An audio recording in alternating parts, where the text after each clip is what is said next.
Oi, gente. Eu sou a Piti Lara. Eu sou escritora, pedagoga, social media, mais algumas outras coisas. Eu também sou mãe de 2 meninas. Uma tem 19 anos, a outra tem 12. Então, assim, eu fui mãe muito nova, realmente.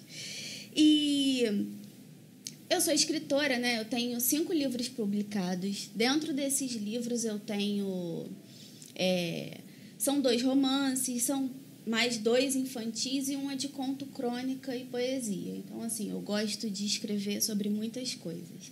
E aí, me juntei com a Andréia para a gente falar sobre todo esse mundo da arte, da filosofia, da psicanálise, da gente falar isso tudo e trazer para vocês as nossas impressões. Basicamente, essa sou eu.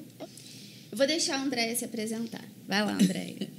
E aí, gente, tudo bem? Muito prazer estar aqui, né? Começando um novo projeto, né, Piti? Deixa eu me apresentar, falar um pouquinho de mim. A gente está, assim, bastante ansiosa, porque a gente vem falando sobre essa gestação do projeto já há algum tempo e hoje ele começa a nascer. A gente está aqui, né, dando luz a uma nova ideia, uma nova proposta.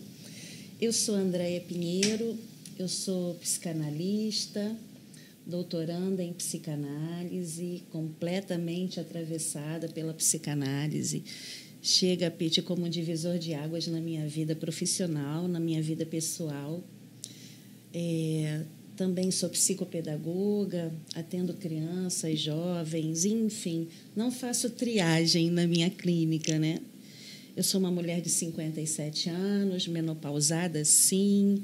Também sou mãe de 2 mulheres lindíssimas, né? Eu costumo dizer que minhas filhas são o melhor projeto da minha vida, do qual eu me orgulho muito, né? Eu tenho uma filha de 25 anos que hoje mora no exterior, saudade, aperta o peito. E tenho uma outra que está fazendo 36 anos. Agora, em junho, eu sou vó de uma adolescente de 13 anos. E estou no meu 3º casamento, muito feliz com o meu parceiro.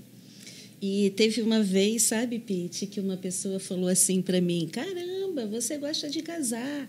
Eu falei: não, é porque eu não desisti de ser feliz. Eu acho, Piti, que nós somos inquietas. Inquieta, é né? isso. É. Essa inquietude, essa eterna busca, né? Eu, como psicanalista, eu saco isso hoje, né? Que esses movimentos eles são necessários porque a gente está sempre às voltas com gestar novas ideias, né? E essa coisa da metamorfose, das mudanças, né? Isso sempre fez parte da minha vida, né? Então eu trago assim alguns significantes que me expressam muito, né? A fênix, que é essa coisa de renascer das cinzas, a questão do recomeço e essa coisa de metamorfose mesmo, né, Piti? Essa coisa de lagartas, né? Que é a proposta que a gente está trazendo aqui. Acho que eu falei bastante de mim, talvez. Boa sorte pra gente. Boa sorte. Sejam bem-vindos ao Lagartas. Espero que vocês se identifiquem e que a gente possa colaborar para que vocês consigam verbalizar muita coisa. Porque eu acho que, às vezes, algumas sensações, algumas coisas que a gente vive, falta um pouco de palavra, né? Para a gente conseguir nomear aquilo, para a gente conseguir... digerir, falar sobre aquele sentimento. A gente, quando começa a nomear, fica muito mais fácil.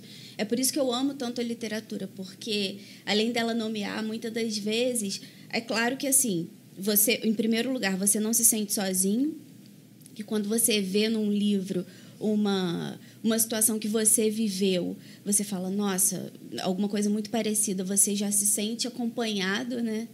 Mesmo que seja uma ficção, você já se sente ali próximo a alguém, a alguma coisa. E a literatura também me dá essa possibilidade de eu conseguir nomear muitos sentimentos. E aí revelar também, né? Porque às vezes eles estão ali escondidos e eu não estou dando conta.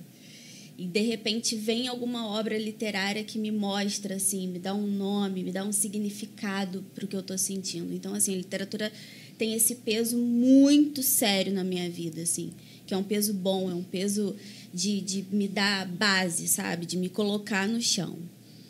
E aí, assim, sobre essas mudanças e essas transformações, né? Isso até na literatura aconteceu também. Você vai meio que passando fases como um videogame, porque você vai se identificando com algumas obras e, de repente, aquilo ali já não te basta, você vai buscando mais, vai buscando mais. Eu sou essa pessoa que muitas vezes, assim, eu estou numa situação que eu lutei muito para estar ali e aí, de repente, aquela situação não me basta mais, eu preciso de outra coisa. Então, por isso que eu tenho essa inquietação. Você usou a palavra, você nomeou a palavra, inquietude, né? Eu tenho essa inquietude, assim, eu vivo inquieta e querendo mais e buscando mais. Só que eu passei muito tempo sendo travada para chegar até essa possibilidade. Eu queria, mas eu não conseguia, né? Pete, quando você fala dessa busca, né, que é incessante, que incomoda, né, dessa inquietude, me fez lembrar de um livro que eu gosto muito, do Mário Sérgio Cortella, que chama Provocações Filosóficas. E ele traz uma máxima, né, de Guimarães Rosa, logo no primeiro capítulo, e ele diz o seguinte: o animal satisfeito dorme. E esse adormecimento ele é muito perigoso, né? E que interessante que a gente não queira dormir para a vida, né? Porque a gente não estando satisfeito, a gente está sempre em movimento. E aí ele fecha esse primeiro capítulo, que eu acho muito bacana, dizendo que a gente não nasce pronto e vai se gastando, que a gente nasce não pronto e vai se fazendo. E eu estou sempre me sentindo em construção constante, né? Essa coisa da gente não estar satisfeito, no senso comum, pode parecer algo que incomode, né? Mas eu arrisco dizer que isso que traz a provocação para a vida, né? Porque se a gente se sente satisfeito, é ponto final. E para mim a vida é sempre reticências, é sempre vírgula, né? E aí a gente se encontra, porque, na verdade, eu e Pete, a gente vem nesse namoro filosófico e nessa inquietude já há bastante tempo, né, Pete? Verdade. E aí, de repente, uma psicanalista e uma escritora resolvem se juntar para apresentar um projeto para vocês, para também provocar vocês, né? A princípio, a gente pensou em falar para o público feminino. Mas, numa de nossas conversas de bastidores, eu falei: Pete, tem uma coisa que eu sempre pensei e acreditei na minha clínica, né, psicanalítica, porque a clínica psicanalítica ela não faz triagem, né, como acontece e é necessário no hospital. Eu me coloco muito à disposição de atender todo o público, né? Eu não tenho nenhuma questão com idade, masculino, feminino, criança, adolescente. E a Pete me deu um estalo e falou: Andréia, nesse nosso programa a gente precisa ter consistência. Aquilo que a gente vai dizer para vocês aqui precisa dialogar com essa nossa proposta de vida, né? E aí eu cheguei a essa conclusão, né? Conclusão não, porque não é fim, mas eu percebi que a gente não estava dizendo só para as mulheres, né? Que a gente estava dizendo para todo mundo que quisesse nos ouvir, que também se sentisse meio lagarta, que se sentisse em constante mudança, no casulo, fora do casulo, né? Saindo dele, voando. Isso. Ou ainda lagarta, ou já uma borboleta, né? Na hora de você se apresentar, né? Você falou: eu estou no meu 3º casamento. Eu fico zoando a galera. Às vezes eu falo assim: porque o meu 2º marido, que eu acho tão chique falar assim. Aí todo mundo começa a rir.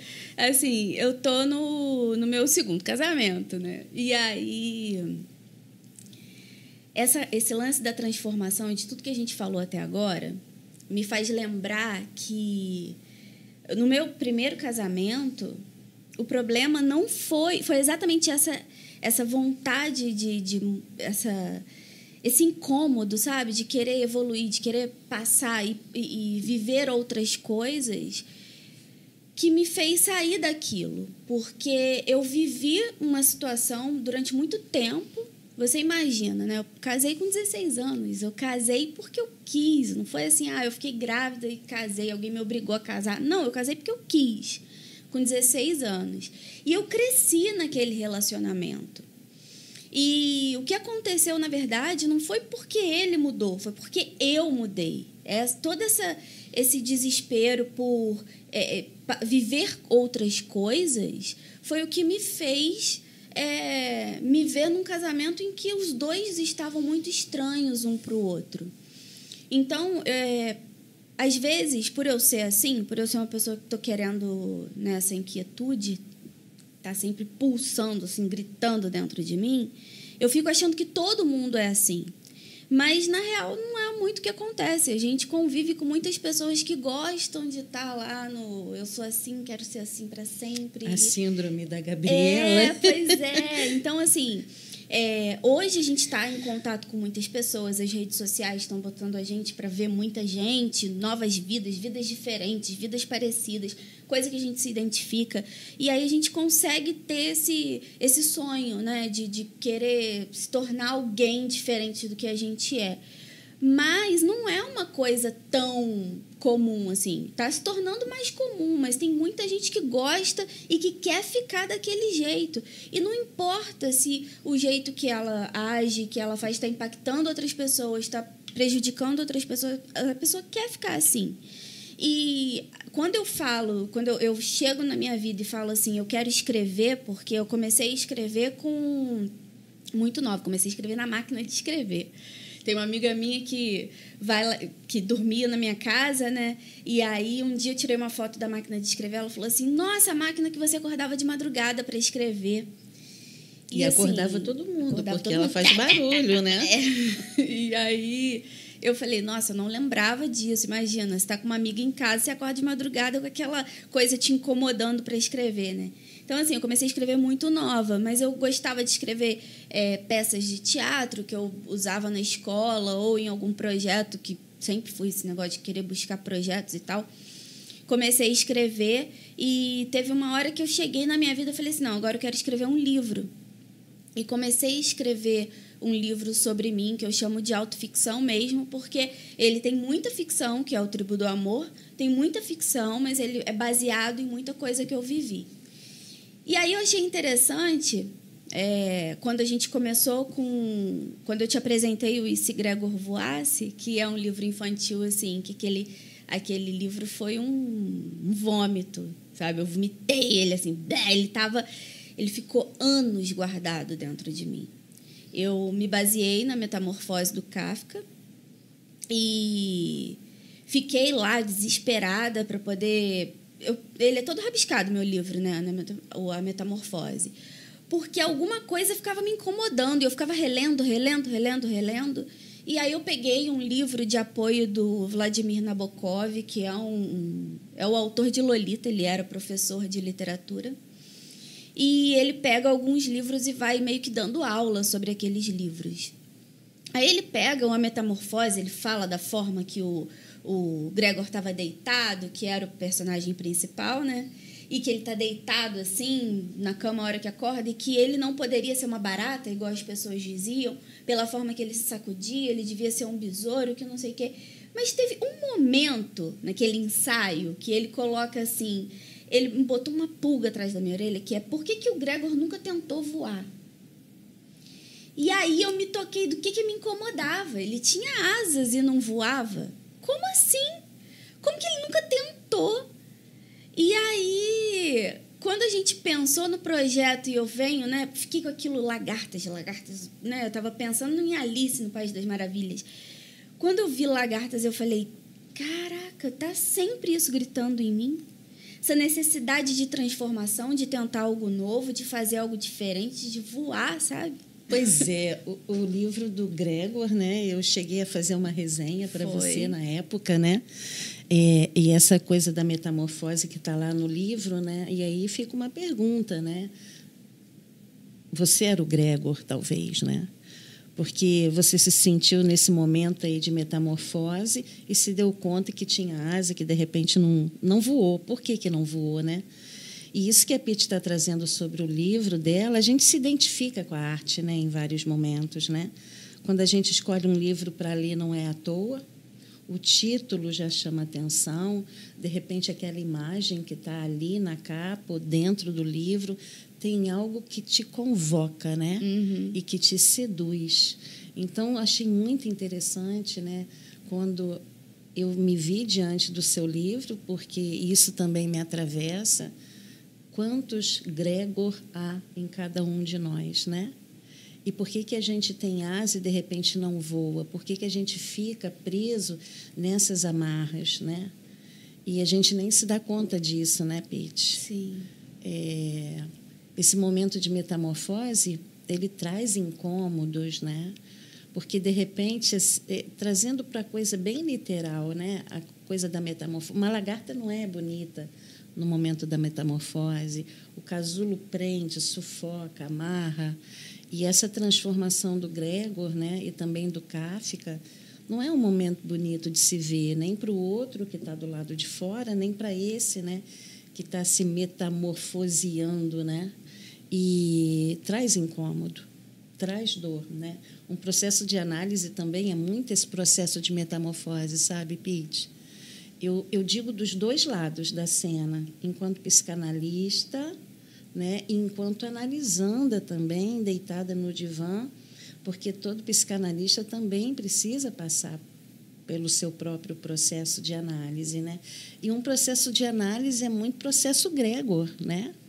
A gente está ali meio inseto, tem hora que a gente se vê mais bonito e livre das amarras, tem hora que a gente voa e depois a gente volta de novo para esse lugar, porque nunca é uma coisa só, né? Quando a gente fala aqui da metamorfose, fala das lagartas, eu arrisco dizer, Pitty, que a gente passa por esse momento de lagarta inúmeras vezes na nossa vida. Aí a gente vai, voa, até porque a borboleta, enquanto inseto, né, ela não tem um tempo longo de vida. E, de repente, quando a gente sai desse casulo, né, a gente voa muito tempo, tem voos mais altos, tem voos mais rasos, e aí a gente, se vê meio que falida emocionalmente, os projetos não estão dando certo, a gente está incomodado, não está satisfeito, e a gente volta para esse repouso. Reseta e começa tudo de novo. A gente precisa considerar que esse começar tudo de novo, a gente não é mais o mesmo que foi antes, a gente está trazendo vivências, e essas vivências elas servem para a gente se metamorfosear numa nova proposta, uma borboleta com cores diferentes, né? Loira ou de cabelo vermelho, e, de repente, eu posso estar de cabelo vermelho amanhã e a Pitty loira, ou deixar o cabelo escuro. E é muito isso, né, Pitty? Porque eu vou fazer aqui uma articulação com esse momento de menopausa, né? E quando eu olho assim para algumas fotos e alguns vídeos bem recentes, 5, 6 anos atrás, e eu falo, caramba, né? Eu não sou mais aquela mulher. Nem sempre isso é fácil. Porque envelhecer não é uma metamorfose fácil de digerir. Então, assim, eu estou no meio desse processo mesmo, né? E aí a gente fala, caramba, que borboleta eu vou me transformar agora? Será que eu me encho de recursos para não mostrar a idade que eu tenho? Será que eu assumo a idade que eu tenho? O cabelo fica branco, eu não fico? Pinto, não pinto? Uso, não uso maquiagem? E aí eu vou fazendo o que eu estou afim de fazer. Se eu estou afim de me montar num salto, eu vou me montar. Se eu estou afim de pintar o cabelo, eu pinto. Se eu estou afim de usar maquiagem, eu uso. Tem muito a ver com o momento que eu estou passando, né? E é curioso que a gente vai falando isso tudo, né? Egrégor, Kafka, metamorfose, menopausa, cabelo vermelho, loiro. E está tudo interligado, né, Pete? Não tem como a gente separar uma coisa da outra, né? Não tem até como separar, porque a gente tem, sei lá, 20 anos de diferença e eu me sinto vivendo exatamente esse momento que você está vivendo. Eu não estou entrando na menopausa ainda e tal, mas assim, eu estou vivendo essa sensação, porque eu tive filho muito nova, passei muito tempo cuidando de criança e não tinha muito tempo para me olhar, as coisas iam acontecendo, era tipo, tem que trabalhar, não sei o quê. A urgência da vida adulta que convoca a gente o tempo inteiro, né? E não são só os boletos financeiros, né? São esses boletos simbólicos que a gente acaba tendo que pagar e meio que deixa de lado esses sonhos, esses projetos de vida, né? A gente, assim, essa urgência, se a gente falar simbolizar dessa maneira, essa urgência da vida adulta acaba cobrando a gente no débito, né?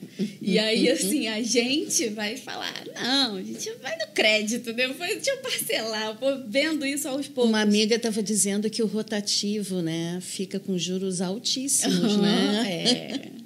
Eu estou pagando alguns juros, então, assim, e esses juros, eles vêm muito daqui. Por quê? Porque eu passei tanto tempo sem me olhar e aí, de repente, me vi com as crianças já maiores se cuidando, né? Porque um dia a gente ainda vai falar sobre isso, daquele desespero da criança pequena e que depende de você para tudo. De repente, a gente sai disso e a gente se vê assim, nossa, eu posso dormir até tarde. As coisas vão acontecendo aos poucos, mas um dia a ficha cai, sabe? Tem um dia que chega que você fala, nossa, eu posso fazer isso agora. E aí comecei a me olhar, comecei a ter mais carinho por mim, mais cuidado por mim e me colocar em primeiro lugar, porque, infelizmente, isso não deveria ser certo, mas a gente, naquela loucura da maternidade, né, a gente fica nesse lance de não se ver muito, de não se colocar como prioridade, não dá tempo. E aí, quando eu me vi nisso, eu comecei a viver outras coisas, né? Comecei a ter outras experiências, estava muito feliz com aquilo, muito empolgada com essa vida nova que eu estava vivendo, podendo ir para festa, me divertir, fazendo o que eu quisesse e tal. Não é muito assim, não, porque assim, você vai para uma festa longe, você já fica assim, eu não posso morrer aqui, porque tem criança em casa, sabe? Eu não posso demorar, então você está sempre nessa. Mas assim, você tem um pouco mais de liberdade e tal. E, de repente, cai assim um negócio na minha cabeça que me fala, não é mais isso. Sabe, eu não estou dizendo, não queria chegar num programa que um monte de gente vai ver e falar assim, galera, vou ficar morena. Ou assim, vou assumir os meus cabelos brancos. Não vou falar isso, que eu não vou, assumir esse compromisso aqui, entendeu? Mas eu cheguei a um ponto de me olhar agora no esplho e de falar assim, eu estou há 10 anos com esse cabelo, sabe? De falar, eu ainda quero isso? Será que eu ainda quero? Estou ficando mais tempo sem pintar, porque antes eu pintava desesperadamente, não deixava ficar nada de raiz. E agora eu olho no espelho e eu estou deixando mais tempo, está aparecendo muita raiz. E assim, eu estou com o cabelo muito branco, muito branco. E eu olho e fico assim, eu acho que eu vou deixar. Então, assim, vem aí, não sei. Mas, assim, ou não, né? Ou não. Tem aquela inquietação, essa inquietação que você está falando da gente se olhar e começar a ver outras coisas, sabe? De você já olhar para aquilo. Isso é só uma coisa emblemática, mas eu estou vivendo esse envelhecimento. Eu estou me vendo envelhecer. Até um tempo atrás, era assim, chegava nos lugares com a minha filha, nossa, vocês parecem irmãs. Isso vai diminuindo cada vez mais, a gente não parece irmã. E, infelizmente, pode parecer uma coisa extremamente fútil, mas isso vai mexendo com você. Eu tive aquela crise de ver minha filha fazendo 18 anos, um pouquinho antes dela fazer 18 anos, e de ficar, assim, desesperada. Claro que não era só por mim, era também por ela, o medo da vida adulta, o que ia fazer na cabeça dela e tal. Mas também, sabe, no subjetivo, assim, tinha aquele incômodo de falar assim, gente, eu vou falar que eu tenho uma filha de 18 anos. E aí é isso, você vai vivendo essas fases, eu estou me sentindo muito vivendo essa fase de envelhecimento. E as pessoas falam, mas você só tem 37 anos. Gente, tá batendo aqui de um jeito, assim, vocês não fazem ideia.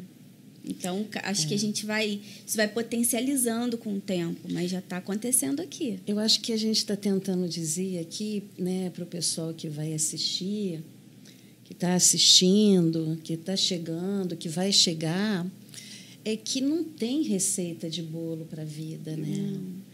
Tem uma frase do psicanalista Jorge Forbes, que eu acompanho, que ele diz assim, se doença tem remédio, a vida não tem.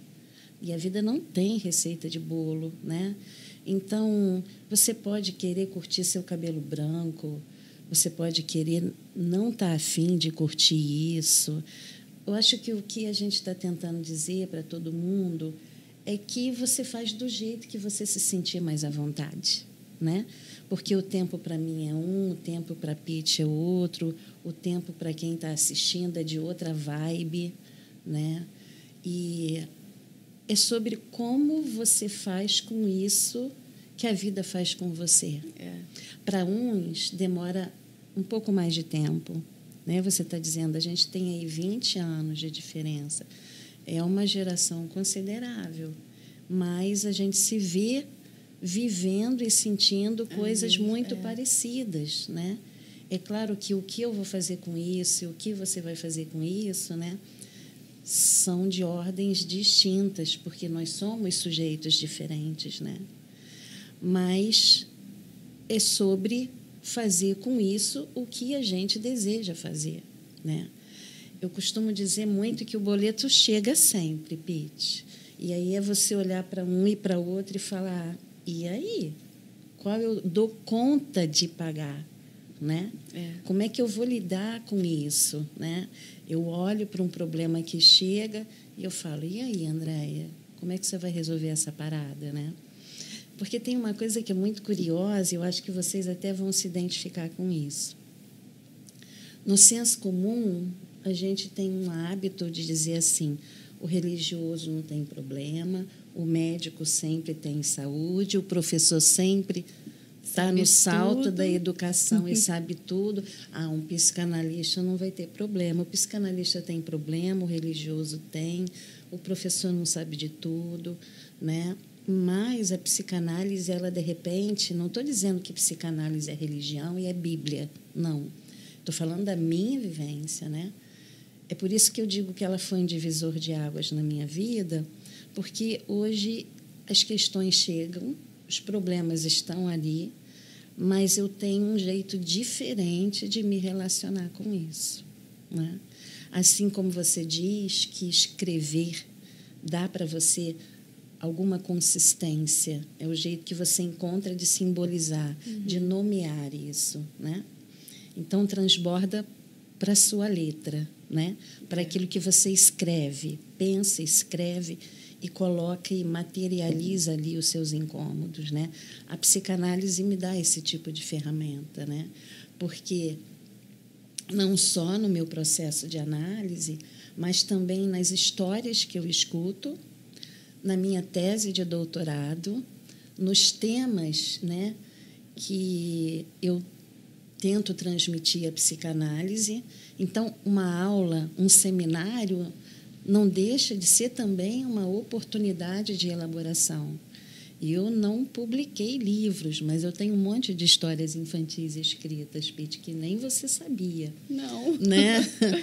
Essa coisa de publicar livro também é uma coisa, né, que eu deixei arquivado numa das minhas gavetinhas de sonhos, né? O livro que eu tenho publicado, que você conhece, sobre autismo, mas porque foi resultado de uma monografia na pós-graduação, né? Mas é tudo isso aí, gente. Essa coisa da transitoriedade, né, está sempre assim, no meu radar. Inclusive, né, essa palavra, transitoriedade, ela me implicou em 2019, quando a minha filha, Thaís, né, quando morava no Rio, terminando a faculdade, ela sabia que eu queria muito assistir uma peça chamada O Despertar da Primavera. E, de repente, essa peça chega no Rio e ela fala: mãe, vamos assistir? Eu prontamente me animei para ir lá assistir e fiquei encantada com a peça, né? É uma peça escrita por Frank Wedekind no final de 2019, não. 2019 eu fui assistir, no final do século XIX. E quando eu me deparo com tudo aquilo que ele está trazendo, eu falo: caramba, que sacada de um homem, né, em pleno século XIX, numa condição social extremamente castradora, e ele traz tudo isso que é tão atual, né? O Despertar da Primavera traz como cena principal a transitoriedade. Então, eu super indico, vocês encontram no YouTube, é um musical, tem por volta de 2 horas, primeiro e segundo ato, é maravilhoso, é lição de vida, e ele fala de tudo que está na cena de todos nós, né? Mas principalmente a adolescência. Ele fala de instituição familiar, religiosa e escolar, que chegam na vida de todos nós com esse excesso, né? Essa condição muito avassaladora de castração, principalmente para a época. Fala de sexo, fala de masturbação, fala de gravidez na adolescência, enfim, fala dessa parada toda que é a adolescência e essa coisa da transitoriedade. E aí, no meu anteprojeto de doutorado, eu falei: eu quero falar disso, quero falar de transitoriedade, que eu nomeei, no primeiro momento, transitoriedade das estações, porque eu faço uma correlação com as estações do ano, né? Então, a gente tem aí infância, adolescência, vida adulta e terceira idade, né? Eu faço essa correlação. E a vida é sobre isso, é transitoriedade. Mas aí eu foco, né, eu queria, inclusive, falar disso tudo, mas não tem como a gente falar numa tese de doutorado sobre a transitoriedade da vida, e eu tive que focar, né, porque já era meu desejo, falar da adolescência. Uhum. E aí eu vou me dando conta, né, Pete, que a adolescência é essa fase de transitoriedade, é pura metamorfose, é se transformar mesmo na borboleta. E como símbolo dessa peça musical, o que tinha lá no hall de entrada? A borboleta, que é a pura representação dessa metamorfose, né? A transitoriedade, né? O despertar de uma primavera. Olha só o nome de uma estação dentro do contexto da própria escrita, né, do Frank Wedekind e da peça, né? E aí a gente vai se dando conta, né, porque uma escrita passa também por muita transformação. Eu estou me vendo muito dentro dessa tese, eu estou dentro dela, né? A cada linha que eu escrevo, né, eu estou também... A gente não escolhe uma coisa para escrever aleatoriamente, né? Sempre tem uma implicação muito sua ali. Porque adolescer é um processo que vai fazer parte da vida de todo mundo. Né? Ou você vai adolescer, ou você está adolescendo, ou você já adolesceu. E não tem essa de dizer: hoje eu estou com 57 anos, o adolescente que eu fui ficou lá atrás e ponto final. Mentira. Não. Né? Às vezes grande volta esmurrando. Engodo, né? Porque tem uma frase que eu gosto muito, que a gente é resto e rastro da nossa infância, né? Então, tudo aquilo que a gente viveu, né?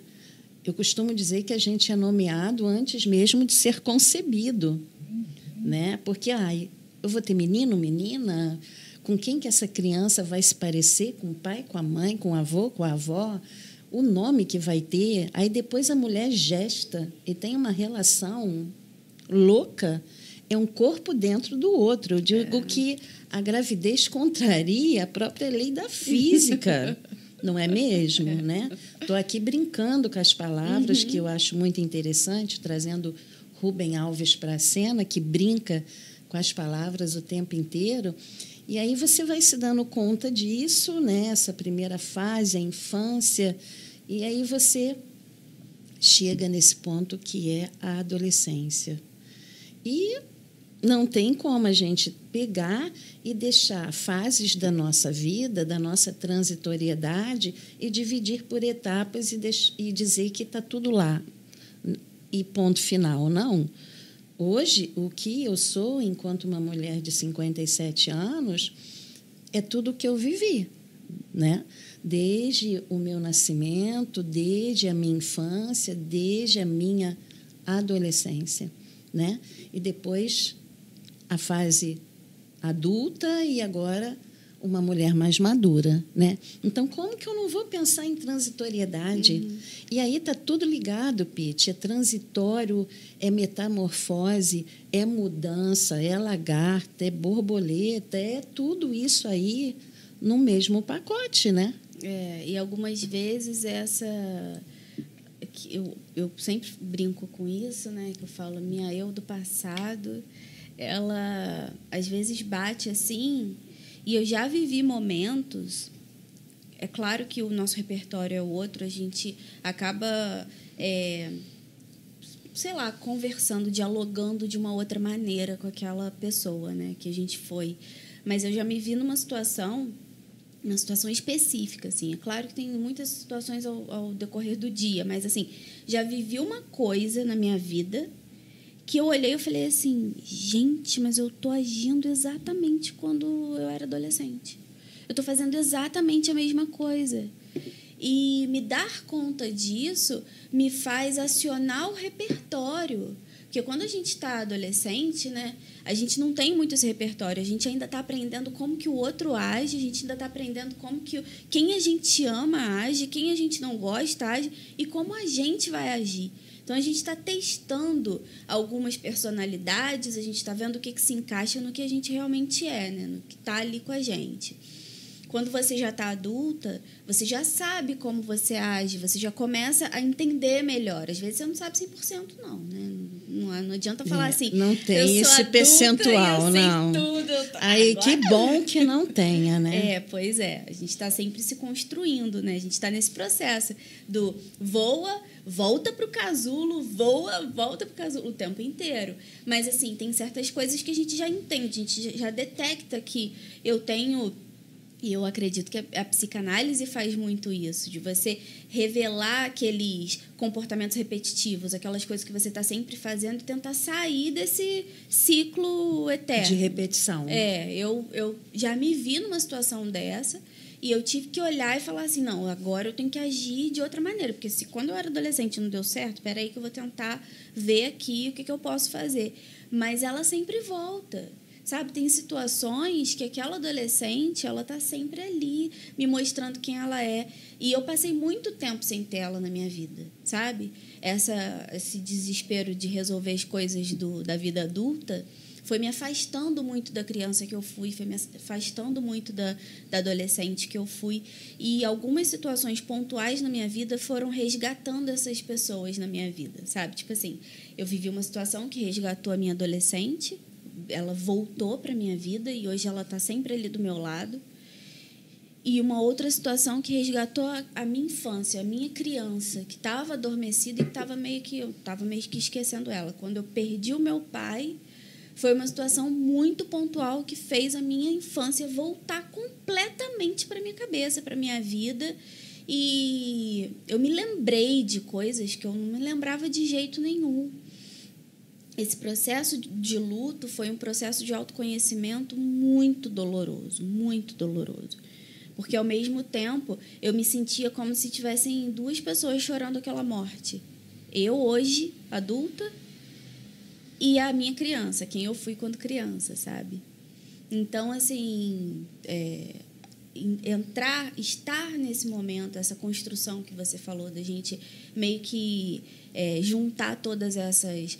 a criança que a gente foi, a mulher, a adolescente que a gente foi, na mulher que a gente é hoje, eu acredito que a vida ela é muito isso. Vai chegando cada vez mais... A gente vai ficando cada vez mais velha, mais amadurecida.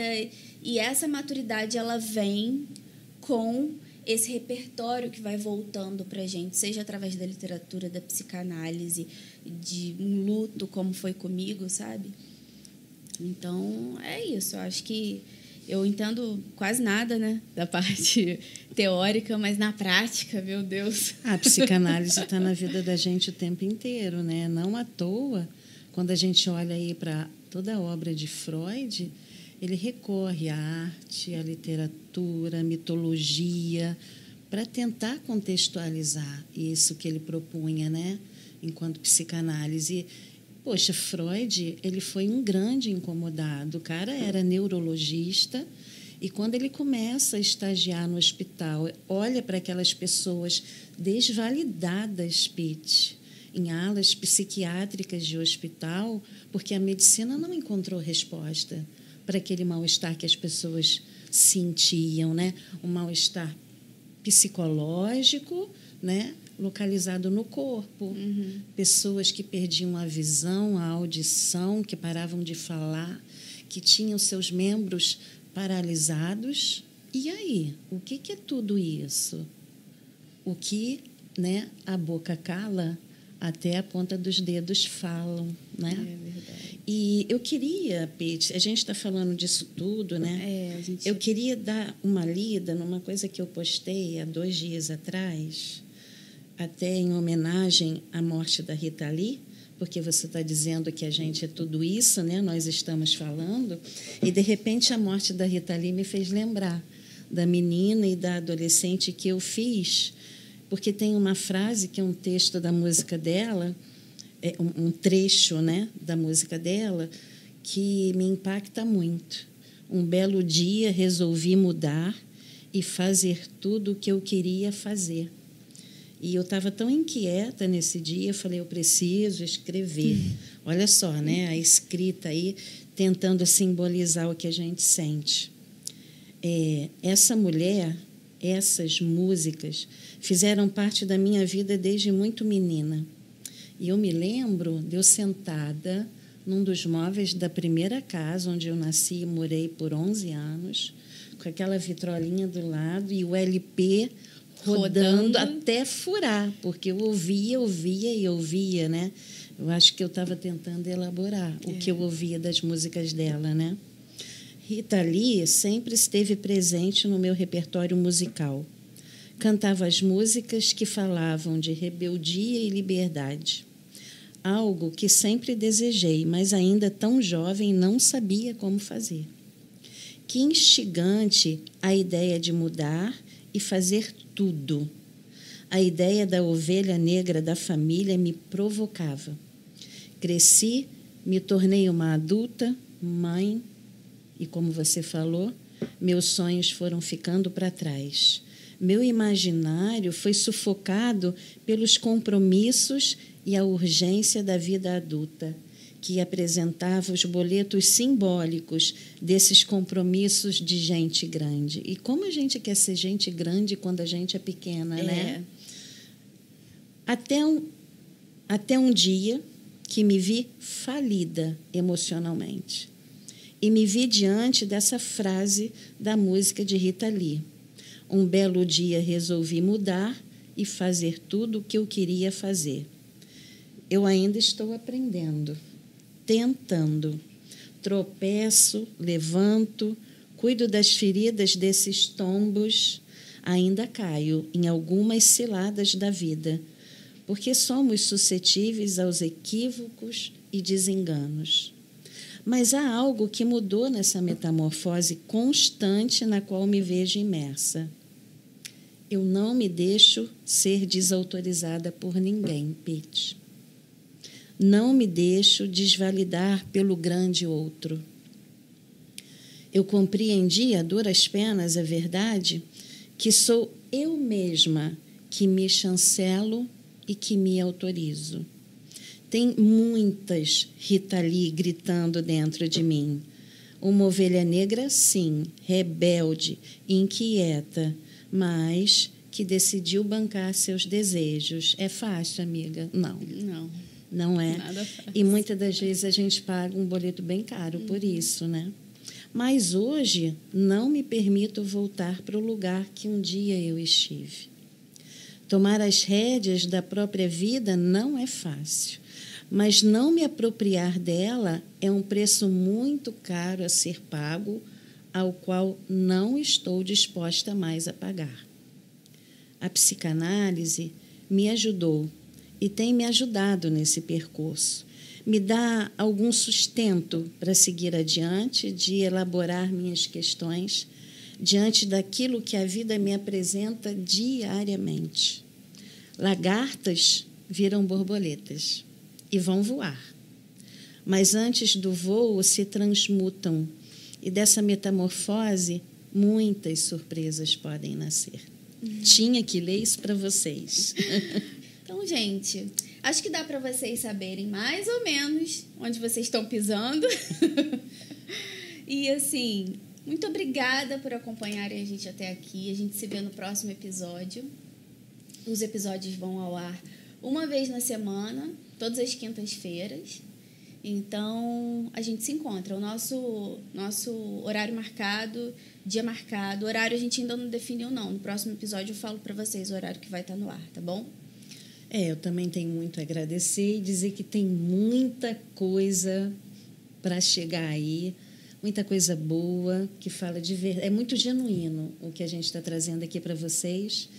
E nós não somos uma Rita Lee, um ícone como ela, né? Entretanto, isso que a gente está propondo aqui, de repente, é para dar voz a você que está ouvindo, que se identifica com alguma coisa que a gente está trazendo, que a gente vai trazer, porque não é nada nem nada, mas um poema, um livro, a letra de uma música, uma melodia. Uma psicanalista. Uma escritora, um podcast, um vídeo.